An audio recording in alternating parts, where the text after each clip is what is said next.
The first snow didn't wait for November. It came slicing sideways through the pines, driven by a wind that didn't care who lived or died. Most folks around Bearclaw Ridge had spent the weeks before stacking firewood, sealing cabins, patching roofs, burying food beneath frost lines. But up in the clearing behind the old ridgeline trail, where even the Apache seldom wandered in winter, a woman was climbing a pine tree. She wasn't hiding, and she wasn't fleeing either. Though some said she'd gone mad with grief, others knew her name well enough not to speak it lightly. Mary Tolliver, widow, 33. 2 children, Tommy and Clara, 8 and 4. Her husband had died the spring prior under a rock slide while trying to free a trapped mule up past Dead Mule Pass, leaving behind nothing but a busted wheelbarrow and an old brass locket she now wore like armor. The first time someone spotted her hammering planks up a tree, the news spread like fire on dry thatch. "She's building a nest," Old Man Creed chuckled over his whiskey glass. "Like a crow. Maybe she plans on flying away from the cold." Laughter followed, especially from men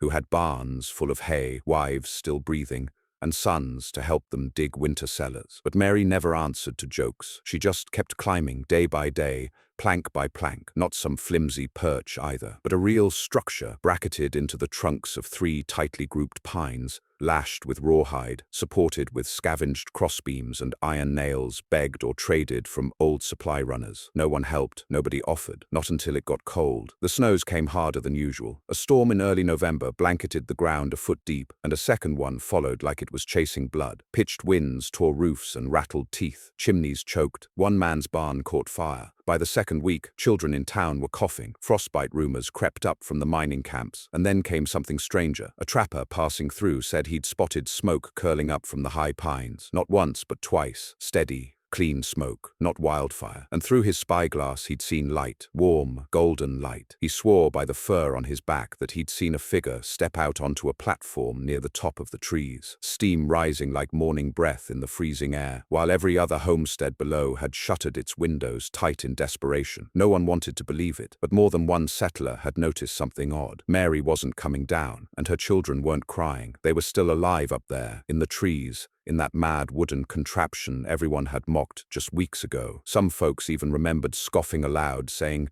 she'd doomed herself and the kids, said that trees were for birds and cabins were for people. But by now, after one brutal storm and 2 more on the horizon, those same folks had frost creeping through their rafters and no answers from the weather-worn sky. What Mary had built no one yet fully understood, but it wasn't just a treehouse. It was a system, something clever, hidden, and terribly persistent. And when Mrs. Hanley's boy wandered out one night to chase after a stray goat and nearly froze to death just 200 yards from home, the child later said something peculiar. "I heard laughter," the boy whispered, wrapped in 3 quilts and shaking with fever. "High up, like kids. They weren't cold. People didn't laugh during these storms, except, apparently, Mary's children. The cold didn't just chill the skin, it twisted folks' nerves. Theories grew. Some said she'd found a way to burn pine pitch without smoke. Others guessed she'd strung her shelter with animal pelts so thick it trapped every breath of warmth. One man, a half-drunk fur trader named Bodie, claimed she was using some old Comanche trick. He'd seen tree platforms used in summer camps, but never like this. She must be feeding heat up from underneath, a fire below, a chamber up high, smoke filtered through snow layers. Hell, maybe she's boiling rocks. A few men tried climbing the ridge trail to spy for themselves. But halfway up, a snap blizzard howled over the ridge and buried them in drifts too deep to cross. They came back red-faced and shaken, muttering that it was suicide to go any further. One of them, Cole Draper, who'd once thrown a broken chair at Mary in a general store dispute, returned with frostbitten fingers and a wordless stare. He didn't joke about her anymore. The nights grew longer. Cabin stoves struggled. Babies were kept pressed to mothers' bodies in root cellars where smoke couldn't reach. Desperation replaced pride. And in town, people started whispering what had once been mockery, but now twisted itself into envy, then fear. What did she know that they didn't? They remembered how she'd gone quiet after her husband's death, how she'd wandered the forests alone, even while the children were still in mourning. They recalled how she'd visited the old Apache trader near Split Tooth Rock and come back with a bundle of animal bones and a pot with holes punched through its sides. She wasn't trying to live like them. She was building something else, something they hadn't understood, and it was working. That winter took 2 babies in town before the first thaw. A man froze inside his barn, trying to check on his livestock. One settler burned his own outhouse for heat. Meanwhile, one morning in late January, a woman named Elsie Penner saw something that made her stop mid-step on her way to gather snow. She looked up past the ridge, just for a moment, and saw it, a curl of smoke, clean and straight, rising from the treetops like a signal. And from the trees, a child's arm waved. Little Clara, bare-armed, laughing, in a blizzard. That afternoon, 3 men gathered with ropes and gear and tried the ridge again. This time they made it. But when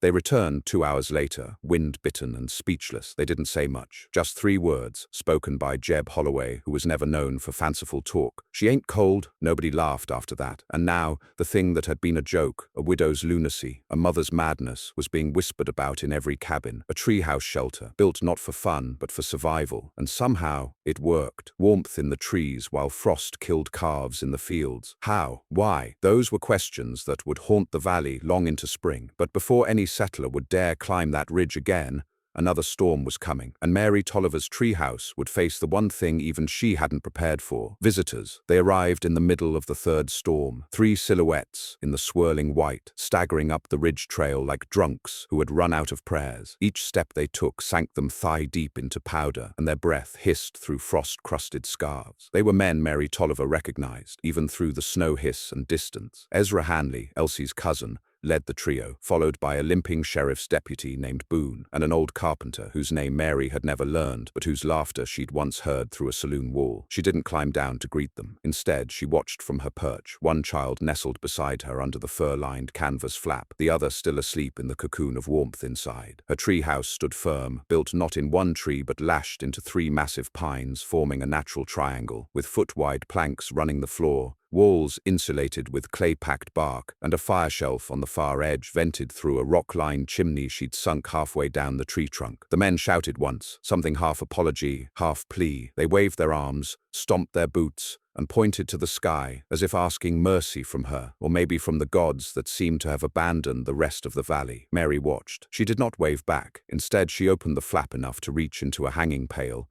dipped a ladle of water, and poured it slowly out the side. Steam rose where it met the cold air. The message was clear. Warmth still lived here. The men didn't leave, not at first. They built a small lean-to at the base of the hill, little more than sticks and canvas, and huddled under it for 3 nights. On the 4th morning, only 2 stood when the flap opened. The 3rd had taken ill, delirious with fever, mumbling nonsense about Mary's late husband coming to fetch him in the night. She fed the remaining 2, lowered them a wrapped bundle of smoked meat and hardtack on a rope, said nothing. The act spoke for itself. They didn't try to climb. No one ever did. Back in town, when the 2 men returned, one carried on a sled, they were changed. Not just quieter, but haunted. Ezra Hanley refused to describe what he'd seen. The deputy resigned a week later and moved south, claiming the high winds had voices in them. The carpenter died of pneumonia before he could finish the new schoolhouse roof, but all agreed. Something about that treehouse wasn't natural, not in a wicked way, not magic or ghostly, just unexplainable. They said it was warmer than any cellar, quieter than any root cave,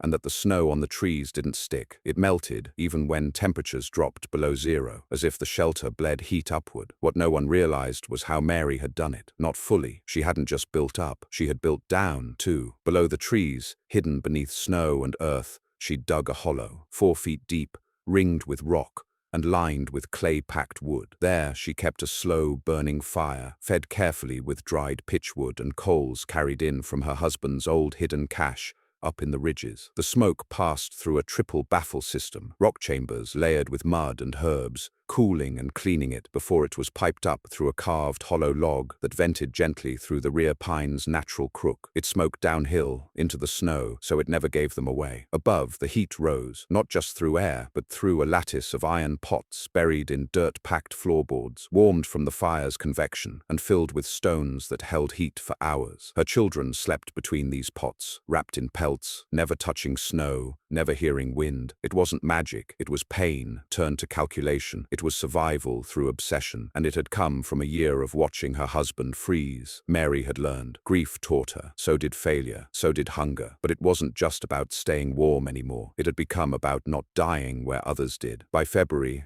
settlers were divided. Some still called her a witch. Others whispered she was a genius. But none could ignore the truth. Her children were healthy, pink-cheeked, seen from afar, laughing in the snow. No frostbite. No cries for help, which is why when the preacher's wife fell ill and the medicine spoiled in the freeze, the town's midwife, Martha Glenn, came to Mary's tree. She didn't sneak or shout. She walked up slow, arms raised, bundled like a bear. She brought no gun, no men, just her cracked hands and chapped face. and the soft trembling of a woman who had lost her sister in childbirth the week before. Mary didn't wave, didn't shout, but she lowered a bundle. It contained juniper bark, honey mixed with pine sap, boiled snow packed in a charred clay jar, and something else, a small twist of dried leaves folded in rabbit hide, with instructions scrawled on a slat of bark. It worked. The preacher's wife lived. That night, Mary saw a light on in the chapel for the first time since December, candles glowing again, a hymn hummed under breath. She didn't cry. She just sat beside the fire shelf and ran her fingers over the notches in the wood, the ones she'd carved to mark each day they'd survived since the first snow. There were 52 of them. By now, the valley had changed. Pride turned to pleading. Harshness gave way to humility. Men who once mocked her now debated whether her methods should be copied. And a few did try. They built tree platforms. None succeeded. One man built too shallow, and the cold leached through. Another tried burning pitch in a pan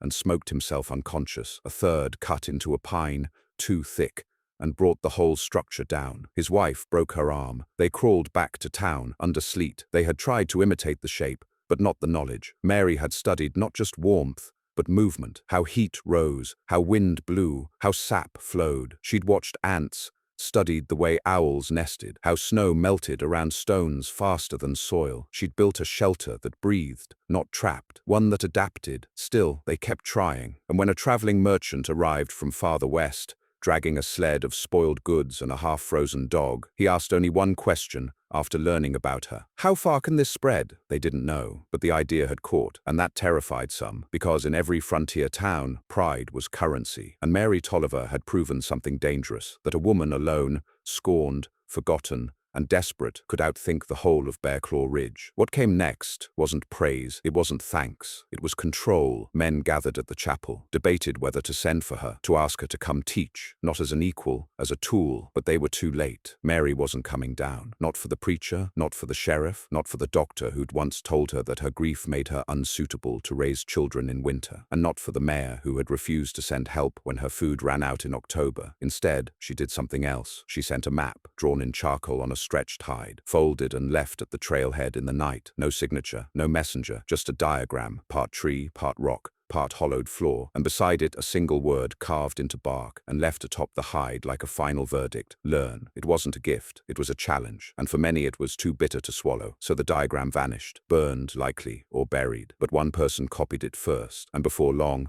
not in the valley, but up near Birch Hollow, a woman named Della Crane began building something peculiar, a suspended frame between 3 trees with layers of pine moss and clay. And when spring thaw came, and the mountain trail opened, folks who passed her site noticed smoke curling through the snow, just like before. She didn't speak Mary's name, didn't have to, because the name had already become a kind of myth. Not a witch, not a prophet, just a woman who had refused to freeze, a mother who had climbed higher than shame and built something that others couldn't tear down. But winter wasn't over yet, and Mary's treehouse hadn't faced its worst test. That was still coming, not from weather, from people. The end of February brought a hush, not peace, not quite, but a tight, sharp silence, like the valley had drawn breath and refused to let it out. The cold had sunk in too deep to howl anymore. Now it just pressed, still and heavy, like a hand over the mouth. Ice didn't form overnight now. It stayed, thickening with each passing day, burying axes in sheds, sealing doors shut with white walls. In some cabins, the wood snapped louder than voices. Men grew short-tempered. Women stopped singing. But in the high pines, that strange defiance still stood. Wood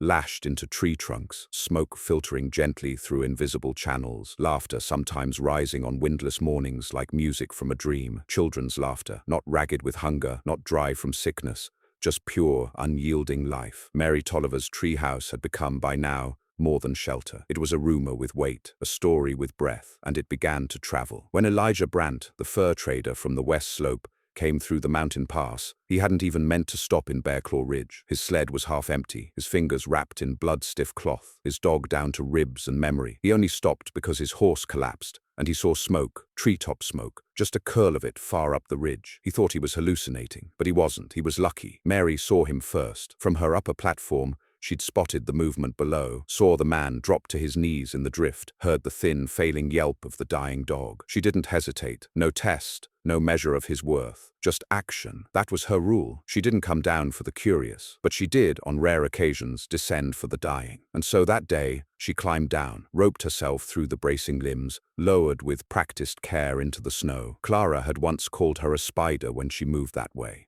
Legs braced, arms taut, the ropes creaked the only sound. She got to the man before death did. Elijah would remember little, only fragments. A woman's face, firm and calm, a child's whisper. Heat, unbelievable heat pressing from all sides. A small fire that never smoked. A warm stone placed against his ribs. A broth unlike any he'd tasted. And then waking. Not in a bed, but in a canvas-wrapped loft, high above the ground, wrapped in fur, with a dog curled at his feet and wind whispering through pine needles, not groaning through chinked logs. He didn't stay long. Mary didn't allow it. By the third day, she gave him a bundle of boiled roots, a flask of heated tallow broth, and a thick charcoal scrawl on cured bark, a rough sketch of her floor duct system, the hollow stone trick, and the key to what made it work. Not insulation, but air movement. When Elijah limped back into town, dragging his half-dead sled behind him like an anchor, his voice rasped, but steady, he told what he'd seen. Not everyone believed him, but one person did, and she had questions. Martha Glenn, the midwife. She'd delivered half the children in the valley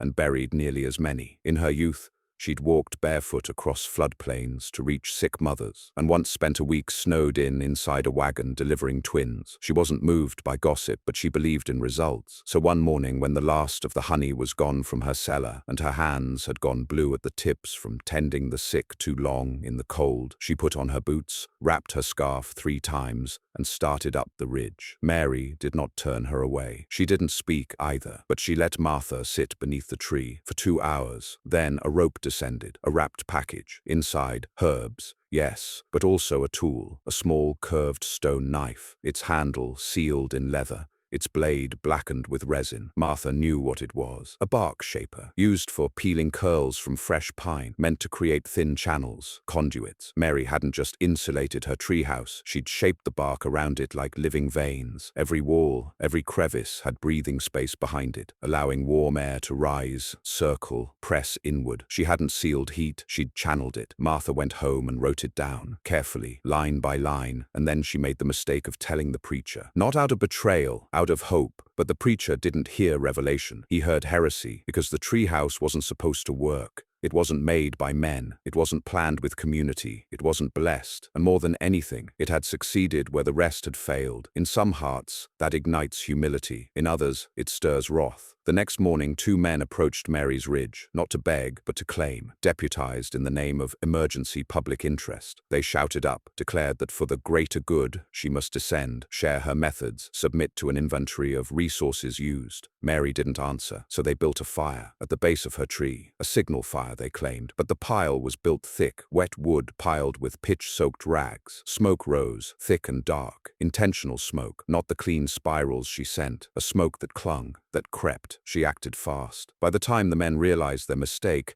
she had released a series of dampened cloth bundles from her upper platform, packed with snow-dense moss and pressed ash. They struck the fire and snuffed it within seconds. The men shouted, ducked, cursed. She lowered another rope. This time it carried nothing, a message in itself. You will not burn me out. That night something happened no one expected. Mary climbed down, with her children. She walked, slow and calm, down the ridge path. Children bundled against her hips, face tight as ice. She said nothing, did not stop, did not speak. She passed through the town at dusk, and she left, gone. No one saw where she went. For 3 days, the treehouse stood empty. On the 4th day, someone climbed it. Sheriff's son, curious and bold, scaled it with rope and spiked boots. He found it empty, yes, but warm, still warm. No fire, no coals, no bodies, but the warmth had held. Clay-packed stones radiated it, ducted walls exhaled it, and there, in the center of the floor, carved gently into the main beam, were 4 words, scorched with a branding iron: build or be buried. The boy came down, shaken. His father told him never to speak of it again, but word spread. Others climbed, some copied. One man even tried to live there. He froze, because it wasn't the house that warmed them. It was her knowledge, her adjustments, her discipline. The town searched half-heartedly. No one found tracks, no fires spotted in the ridges. It was assumed she'd gone west, maybe to join the old road caravans, or vanish into the mountain hollows where the sky cracked wider than thought, until a child in Birch Hollow said she saw a woman in the trees, not walking, building. And a week later, a hunter swore he saw a platform forming in the high aspens near Frost's Cut, a place so cold it cracked rifle stocks by February. Another treehouse, another curl of smoke. They say Mary is still building, not for pride, not for thanks, but for survival. They say if you're freezing, starving, dying in the snow, and you see smoke curling sideways through the trees, clean smoke, steady smoke, don't chase it. Wait, and if you're lucky, she'll lower a rope, and if you're worthy, she'll let you warm your bones, not to save you, but to keep the fire alive. Because Mary Tolliver no longer builds just for herself. She builds for those who've been forgotten. And in the coldest parts of the mountains, her tree houses now rise like strange beacons. Homes not of stone, but of will. Bones lashed to bark, breath caught in wood, warmth where there should be none. The cold is coming again, and this time she's ready. The mountains held their breath. Spring did not come. By mid-March, what should have been slush was still powder. Trees that should have dripped with thaw were instead brittle, black-tipped, cracking under the weight of an unrelenting freeze. It was the kind of cold that rewrote memories, that made men forget the color of dirt, made children think warmth was a story told by fools. By now, Mary Tolliver was more than myth. She was movement. The map she left at the chapel trail had not been burned as the town believed. It had been copied by someone smart enough not to say so. Della Crane, widowed the year before and forced to raise her 2 young nephews after her sister perished of lung fever, had pressed that diagram into wax, copied it to cloth, then burned the hide and scattered the ashes before anyone could question her. It wasn't just a survival tactic anymore. It was a system. She called it the hollow lung, a layered construction, 3 trees minimum, but some could work with 2 if lashed properly. Clay-packed ducts beneath the floor, stones warmed in what she called a pit kettle and stored in wrapped pouches of elk hide. Heat caught, carried, and held. A design that didn't trap warmth. It trained it, pulled it, stored it, redirected it like breath through a flute. Della's version wasn't perfect. She used spruce instead of pine, and her elevation was lower, which meant colder updrafts. But it held. Through 2 storms, it held. Her nephews didn't cough, and that was enough. Others came to her, not openly, no town meetings, just whispers, quiet knocks after sundown. A woman with burned hands, a man whose wife had frozen in a root cellar beside their infant. They came not for charity but for instruction. They wanted to build, not imitate, understand. And Della, who had once been scorned for wearing her dead husband's coat too long, taught them. She wasn't Mary, but she learned from her. Soon there were 5 tree houses, then 7, all women, not one man among the builders. It wasn't exclusion. It was necessity. The women had no pride to protect, no reputations left intact. They were the forgotten, the widowed, the barren, the left behind. They were willing to climb trees in the snow. The preacher called it unnatural. Said man was meant to build down, to root into earth, not reach toward sky like beasts in trees. He preached of towers at Babel, of judgment, said the snow was God's reminder of humility. The next week his chimney collapsed, and no one helped him rebuild it, because by then even the skeptics had noticed. The children in the trees weren't coughing. But then came the first threat. A man named Cyrus Holt, one of the last old trappers who hadn't yet fled west, had built himself a cabin high on the southern slope, smug in the fact that his meat was smoked, his boots were beaver-lined, and his dog was mean enough to keep beggars at bay. He didn't believe in tree houses until he tried to rob one. It happened one night, late March. He'd seen the glow from a tree house built just north of Split Tooth Ravine. Smoke, faint but steady. He waited for the dark, climbed quietly. He didn't expect the false platform. Mary had designed it long ago, a decoy landing just below the true structure, made of rotted planks layered in snow. The idea was never to harm, just to warn. But Cyrus slipped. He fell 15 feet and broke his leg in 2 places. He screamed, cursed, begged. No one came down. He lay there until dawn, drifting in and out of pain, fevered, snow-packed. And then, as the sun broke weakly through the fog, something lowered beside him. Not a rope, not a hand, a package wrapped in waxed cloth. Inside, boiled roots, 2 coals sealed in an iron pan, a flat tin of bark paste, and a note scrawled in charcoal. This is your only mercy. Cyrus was found 3 days later, dragging himself back toward town. He'd survived, barely, but his pride had not. He said nothing of Mary after that, didn't need to. The message had spread. The tree houses were not to be stolen, not to be claimed. They were earned or ignored. Still, not all listened, because with every new tree house, something else grew. Resentment. Men who once ran lumber yards, who built log cabins from cleared timber with their sons, now found themselves outpaced by widows with no tools, only patience and rope. Their boys froze while women's children played in tree nests, steam rising from their breakfast pans. It wasn't fair, and to some, fairness meant fire. The first act was cowardly. Someone lit pitch along the base of one tree near Widow Cross's new shelter. She'd only just moved in the week before. No family, a soft-spoken woman, maybe 40, with a permanent limp and a nose crooked from some long-ago break. She never asked for help, just built slow and alone. The fire didn't reach her platform. Mary had taught her to counterfire. She used snow-packed moss bricks, pressed tight along the tree trunks at the base, interwoven with clay ropes that dried hard as stone. The pitch fire fizzled within minutes, but it was a message, so she sent one back. The next morning, the would-be arsonist, no one ever proved who, but most guessed Enoch Prassler, a logger with a loud mouth and 2 dead sons, found a stone on his porch, smooth, flat, dark, a treehouse stone, the kind Mary used to mark fire pits. On its surface, scorched with a resin brand, was a word: coward, nothing more. No one ever touched Widow Cross's tree again. By now, Mary herself had not been seen in nearly a month, but signs of her remained. Bundles appeared at trailheads, small crates of dried cattail root, squirrel fat, pine needle tea, wrapped in bark, tied with thin, tight knots that only those who had built would recognize. No signature, just help. She was watching and building. A girl named Rachel, barely 12, claimed she'd seen her once, said she was higher than the trees, walking a rope line between 2 platforms, like a ghost in the fog, said she carried a lantern in her teeth and a bundle across her back twice her size. No one believed her, until they found the platform the next day. 2 trees, lashed together, half-built, but clearly hers. No child could have made those joints. No man would have been silent about it. She was still out there. And now, spring was late. March passed, then April. Snow still fell. Ice still snapped branches like gunshots. But the tree houses stayed warm. Their smoke curled steady. Their children still played, now with kites made of cloth scraps and bone-slat frames, designed to ride up drafts along the ridge. A sky world, someone called it. Strange, foreign, safe. The ground people grew bitter, but not all. Some, quiet, determined, began to climb, not to take but to ask. And Mary began to answer again, not in voice, in plans. She sent more diagrams, more tools, bark shapers, duct carvings, clay tempering notes. She shared without signature. No credit asked, only action demanded. The rules became known. Build high, never seal the floor tight, let the fire breathe down and the heat rise slow. Don't hoard, don't lie, don't forget who showed you. They carved these rules into bark boards, posted them at trailheads like commandments. By the end of April, there were over 20 tree houses. The preacher's chimney still hadn't been rebuilt. And then came the woman from the east. She wore a black duster. No horse, no name, just a child, mute, wrapped in grey wool, and a pack with pots that clanged like memory. She didn't knock. She climbed, 3 stories high,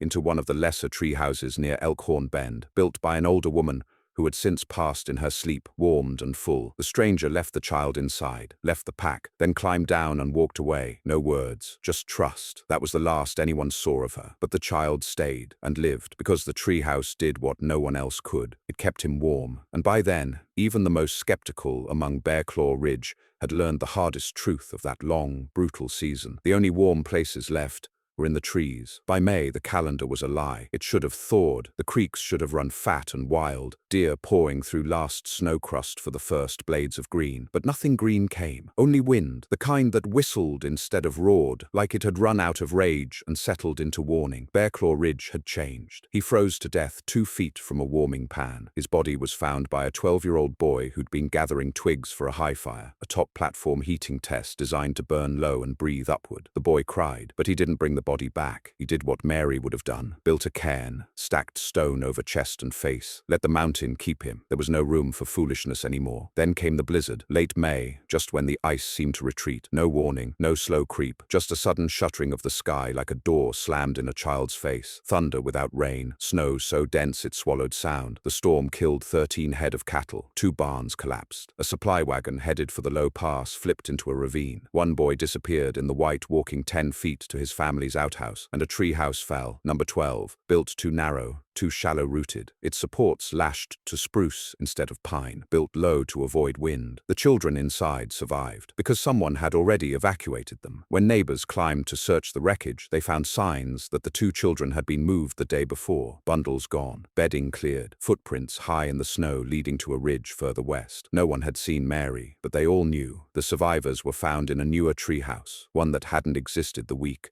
before, larger, reinforced, higher, built by someone who understood the wind. The rumors became certainty. Mary Tolliver wasn't gone. She wasn't hiding. She was watching, moving from one ridge to the next. Not alone, maybe. Some whispered she had a helper now, a boy with a twisted foot who carried rope faster than any adult and could shimmy up trees like a raccoon. Others said she walked alone. No fire, no pack, just a lantern and a face so calm it quieted crying babies. Truth didn't matter anymore. What mattered was that the warmth held. Spring finally came, slow and suspicious. Ice receded like a wounded animal, biting as it went. Even into June, some mornings bore frost sharp enough to split buckets. But the trees turned eventually. Buds came, water flowed, and in the valleys, children stepped from rope ladders and touched earth like pilgrims. The first crops planted were not in fields. They were in baskets, raised like the houses, safe from late freezes. They called them sky gardens. The preacher who had once condemned the women now held service beneath a treehouse, said his sermons rang truer under pines, fewer echoes, more soul. No one laughed, because laughter had changed. The cruel kind, the mocking, sneering kind, had been buried in snowdrifts alongside arrogance. What remained was the laughter of children in high platforms, the murmur of rope tightening over bark, the soft joy of breath, visible not from cold, but from warmth meeting air. That summer, something strange happened. Mary returned. She didn't announce herself, but one morning, at the chapel trailhead, a bundle appeared.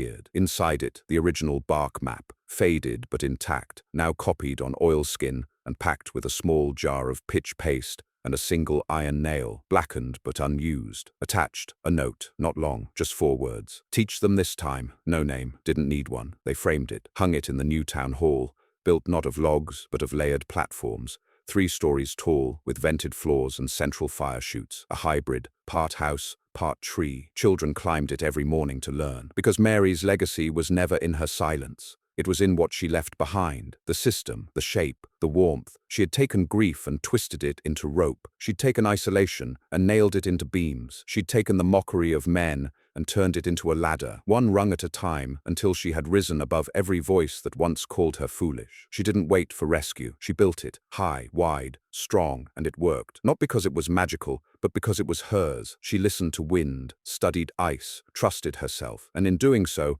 created a way of life that saved not just her children, but an entire valley. They used to laugh, now they build. And every time a new rope ladder is tied, or a vented floor packed with heated stone, or a mother teaches her child to read by pine fire glow above the forest floor, Mary Tolliver lives again. Not in stories, not in statues, but in the quiet, climbing defiance of a woman who was told to stay down and rose anyway.